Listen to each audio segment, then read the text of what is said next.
Thar gang అలజడి. కాకినాడ పట్టణంలో పోలీసులు అలర్ట్ ప్రకటిస్తున్నారు. అందరినీ అప్రమత్తంగా ఉండాలి అని హెచ్చరిస్తున్నారు. కాకినాడ పట్టణంలో థార్ గ్యాంగ్ కదలికలతో పోలీసులు కూడా అప్రమత్తమయ్యారు. దొంగల దగ్గర ఆయుధాలు ఉన్నాయనే సమాచారంతో తుపాకులు పట్టుకుని గస్తీ కాస్తున్నారు పోలీసులు.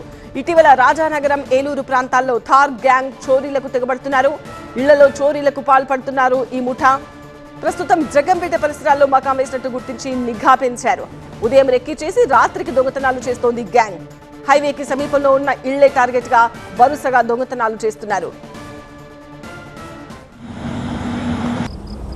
ఈ థార్ గ్యాంగు కదలికలు అరికట్టడానికి కాకినాడ జిల్లాలో ఎస్పీ గారు ఆర్మర్ పార్టీతో, వెపన్స్ ఉన్న పార్టీతో రాత్రి గస్తీ చేయడం జరుగుతుంది.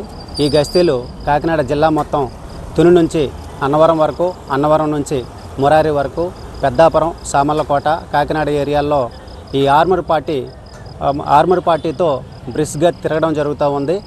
ఎక్కడైనా ఇటువంటి వారి కదలికలు ఎవరైనా గమనిస్తే వెంటనే పోలీసు వారికి తెలియపరచవలసిందిగా కోరుచున్నాం.